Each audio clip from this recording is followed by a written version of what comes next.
고난주간을 맞이해서 모든 성도들이 자신의 일상 속에 경험하는 깊은 묵상을 가지고 하나님께 나아가고 있습니다. 그 묵상의 일부를 함께 나누고자 합니다. 오늘 우리가 함께 나눌 말씀은 마가복음 14장 66절에서 72절 말씀입니다.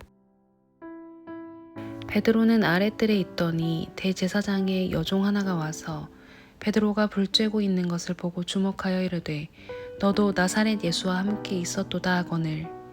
베드로가 부인하여 이르되 나는 내가 말하는 것이 무엇인지 알지도 못하고 깨닫지도 못하겠노라 하며 앞들로 나갈새. 여종이 그를 보고 곁에 서 있는 자들에게 다시 이르되 이 사람은 그 도당이라 하되 또 부인하더라. 조금 후에 곁에 서 있는 사람들이 다시 베드로에게 말하되 너도 갈릴리 사람이니 참으로 그 도당이니라. 그러나 베드로가 저주하며 맹세하되 나는 너희가 말하는 이 사람을 알지 못하노라 하니 달기 곧 두 번째 울더라. 이에 베드로가 예수께서 자기에게 하신 말씀 곧 달기 두 번 울기 전에 내가 세 번 나를 부인하리라 하심이 기억되어 그 일을 생각하고 울었더라. 아멘. 나의 잘 해냄 때문에 내가 산 것이 아님을 가르치시고 싶은 것 같다. 하나님은 나의 어떠함 가운데에도 함께 하시는 분이고 나의 진짜 살 가치는 나의 어떠함이 아니라 하나님의 약속 안에 있는 것임을 더 깊이 알게 하시려는 것 같다. 나의 연약함을 인정하는 것이 아직도 너무나 어렵다. 심지어 두렵기까지 하다. 오늘도 여러 길들을 걸어보면서 많은 것들이 정리되기도 하고 결정되기도 했다. 그 과정에서 속 시원한 마음이 드는 한편 내 연약함을 자꾸 발견하게 돼서 정신을 차리기가 힘들었다. 많은 것들이 멈춰버린 것 같은 요즘, 이 시간들을 지나면서 가장 많이 알게 되는 것은 그동안 내가 무엇을 잘 해낸 것에서 스스로의 가치를 찾았다는 것이다. 무언가를 잘 해내서 인정과 칭찬을 받으면 내가 가치 있는 인간처럼 느껴졌고 아무것도 하지 않거나 또는 오늘처럼 나의 실수 또는 연약함이 발견되면 내가 아무짝에도 쓸모없는 인간처럼 느껴진다. 나의 살 가치를 아직도 나에게서 찾으려 하는 나를 보면 아직 멀었구나 싶다. 요즘에 나는 모든 일에 깨지고 또 깨진다. 어쩌면 이렇게 하나도 만족스럽게 되는 일이 없지 싶은 생각이 들 때도 있다. 지금 이 시간들을 통해 그동안 나의 잘 해냄 때문에 내가 산 것이 아님을 가르치시고 싶은 것 같다. 하나님은 나의 어떠함 가운데에도 함께 하시는 분이고 나의 진짜 살 가치는 나의 어떠함이 아니라 하나님의 약속 안에 있는 것임을 더 깊이 알게 하시려는 것 같다. 반갑습니다. 오늘 마가복음 14장 66절부터 72절까지를 중심으로 은혜라는 제목의 말씀을 함께 나누겠습니다. 오늘 본문은 예수님의 십자가 사건에 대해 생각할 때 빼놓을 수 없는 유명한 본문으로 베드로의 인생을 완전히 새롭게 하게 한 그런 사건이기도 한 본문입니다. 가룟 유다와 종교인들이 보낸 양아치들이 예수님을 잡아갔습니다. 그렇게 예수님께서는 대제사장 가야바의 뜰로 끌려가셨습니다. 예수님께서 잡히실 때 함께 있던 제자들은 모두 도망쳤습니다. 그건 제자들이 나쁜 사람이라거나 배은망덕한 자들이었기 때문이 아니라 분명 그들의 연약함 때문이었습니다. 그리고 사실 예수님께서도 제자들이 다 도망칠 것을 이미 알고 계셨고 심지어 말씀을 하셨습니다. 예수님은 앞으로 일어날 일에 대해 알고 계셨기 때문이기도 하지만 사실 제자들의 연약함에 대해서 잘 알고 계셨기 때문에 그렇게 말씀하실 수 있었던 겁니다. 그때 베드로는 절대 그럴 일 없을 거라고, 모두가 그렇게 예수님을 도망치더라도 자기는 절대 주님을 떠나지 않을 거라고 말을 했었습니다. 그러나 예수님께서는 베드로에게 너는 도망칠 뿐만 아니라 닭이 2번 울기 전에 나를 3번 부인할 거다, 이렇게 말씀을 하셨습니다. 베드로는 물론 그때까지만 해도 예수님이 도대체 왜 저런 말씀을 하시는지, 도대체 무슨 의도로 저러시는지 이해하지 못했을 겁니다. 그러다가 예수님께서 정말 잡히시고 대제사장의 집으로 끌려가셨습니다. 그때 제자들은 모두 도망을 쳤는데 베드로도 당연히 도망쳤습니다. 그러나 베드로는 예수님이 어디로 잡혀가시는지, 무슨 일을 당하실지 너무 궁금했던 것으로 보입니다. 그래서 예수님이 끌려가신 대제사장의 집까지 몰래 멀리서 따라갑니다. 거기는 가야바의 집이었는데 그 뜰, 가야바의 뜰에서 예수님께서 신문을 당하고 계셨습니다. 베드로는 아랫뜰에서 조마조마하면서 불을 쬐고 있었는데, 사실 어제도 말씀을 드린 것처럼 그 시대는 전기시설이 있었던 게 아니고 그저 밤중에 모닥불로 불을 피우고 있었던 것이기 때문에 누구도 웬만해서는 베드로의 얼굴을 알아보기 어려운 구조입니다. 그런데 갑자기 대제사장의 여종 한 사람이 와서 당신도 예수와 함께 있던 사람이 아니냐라고 물었습니다. 66절입니다. 베드로는 아랫뜰에 있더니 대제사장의 여종 하나가 와서 베드로가 불 쬐고 있는 것을 보고 주목하여 이르되 너도 나사렛 예수와 함께 있었도다 하거늘. 여러분, 베드로는 분명히 깜짝 놀랐을 겁니다. 캄캄해서 자기를 알아보지 못했을 거라고 생각하고 있었을 텐데, 누군가가 그 어두운 곳에서조차 자기를 알아보았다는 사실에 대해 깜짝 놀랐을 겁니다. 그래서 베드로는 일단 부인을 합니다. 지금 무슨 말 하냐, 무슨 말도 안 되는 소리를 하고 그러냐, 이런 식으로 말을 하면서 자리를 옮기려고 했습니다. 68절입니다. 베드로가 부인하여 이르되 나는 너가 말하는 것이 무엇인지 알지도 못하고 깨닫지도 못하겠노라 하며 앞들로 나갈세. 그런데 그 여종은 집요하게 다른 사람들에게까지 저 사람 정말 예수와 함께 있었던 것 같다 라고 말을 했습니다. 69절입니다. 여종이 그를 보고 곁에 서 있는 자들에게 다시 이르되 이 사람은 그 도당이라 하되, 그 여종은 분명 확신을 가지고 있었던 것으로 보입니다. 그래서 이 사람은 그 도당이다, 예수와 함께 있었다라고 확신 있게 이제 베드로에게 묻지 않고 다른 사람들에게 말하죠. 그러자 베드로는 다시 한번 그렇지 않다라고 강력하게 말합니다. 그러나 다른 사람들이 또 오더니 혹시 당신 갈릴리 사람 아니냐, 예수와 같은 편인 것 같은데, 이런 식으로 말했습니다. 70절. 또 부인하더라. 조금 후에 곁에 서 있는 사람들이 다시 베드로에게 말하되 너도 갈릴리 사람이니 참으로 그 도당이라. 자, 베드로는 벌써 세 번째 의심을 받았기 때문에 이번에는 자기가 더 강력하게 부인해야 된다고 생각했을 것이 분명합니다. 그래서 이번에는 조금 더 강력하고 세게 말하죠. 예수님을 저주합니다. 그렇지 않다라고 맹세합니다. 나는 예수를 모른다고 말했습니다. 우리는 베드로가 예수님을 어떤 방식으로 저주했는지 잘 알지 못하지만 성경은 분명히 이렇게 선언합니다. 71절입니다. 그러나 베드로가 저주하며 맹세하되 나는 너희가 말하는 이 사람을 알지 못하노라 하니, 그때 닭이 두 번째 울었고 베드로는 예수님께서 하셨던 닭이 두 번 울기 전에 너가 세 번 나를 부인할 거야 라는 말씀이 기억났습니다. 72절입니다. 닭이 곧 두 번째 울더라.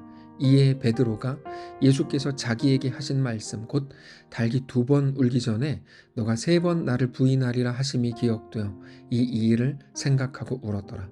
베드로는 견딜 수 없었을 겁니다. 자기가 누구인지 비로소 보게 되었기 때문입니다.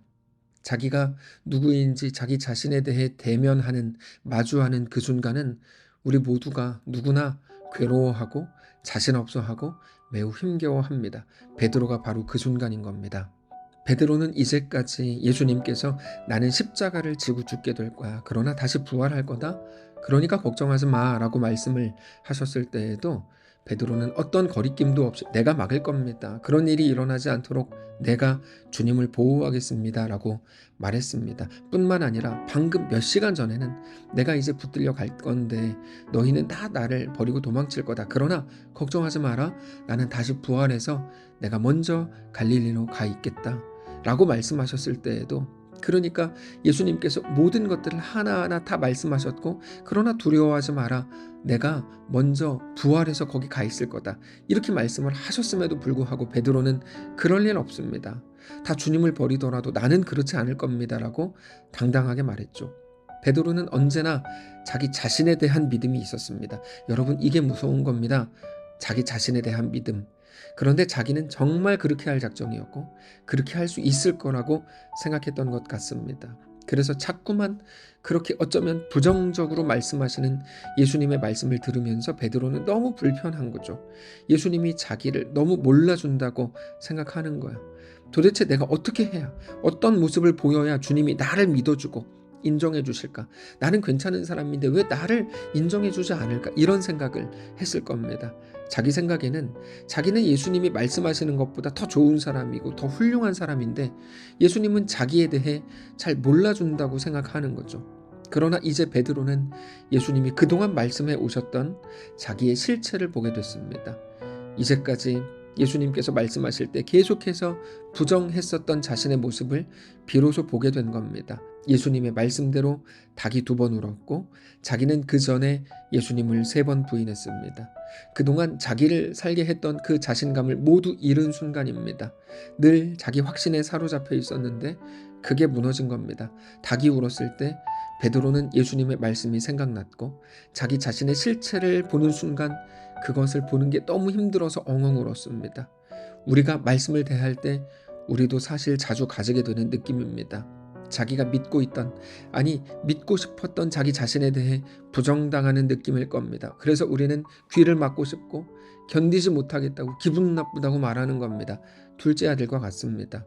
둘째 아들은 나름의 기대가 있었습니다. 돈만 있으면, 젊음이 있으면 자기 방식대로 내가 가진 것 가지고 내가 할 수 있으니까 나는 정말 모든 걸 할 수 있다라고 생각했습니다. 그래서 무리수를 두고 아버지의 재산을 반강제로 빼앗아서 집을 나갑니다. 그러나 결국 그는 모든 것을 잃었죠. 그 아이가 잃은 것은 자기의 생각과 돈에 대한 믿음, 그리고 친구들에 대한 믿음이었습니다. 자기가 평생을 믿어왔던 것이 한순간에 무너지는 경험을 하는 거죠. 도저히 살아갈 용기가 나지 않았을 겁니다. 그런데 그때 비로소 아버지의 집을 떠올립니다. 아버지의 집으로 돌아가기로 합니다. 그 아이는 이전에도 아버지의 집에 살았었습니다. 그러나 지금 아버지의 집으로 돌아가는 것은 또 다른 이야기입니다. 전에는 자기 자신으로 꽉 차서 불만을 가지고 아버지의 집에 살았었다면 이제는 자기 자신이 아닌 아버지의 진짜 아들로 들어가서 살게 되는 겁니다. 여러분, 무엇이 은혜일까요?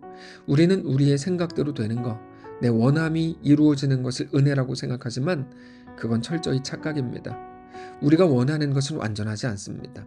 우리가 원하는 것을 이루었을 때 완전하다고 말할 만큼 우리는 완벽한 사람이 아닙니다. 그러면 무엇이 은혜일까요? 성도 여러분, 오늘 우리의 무너짐이 은혜입니다. 하나님의 이끄심이 은혜입니다.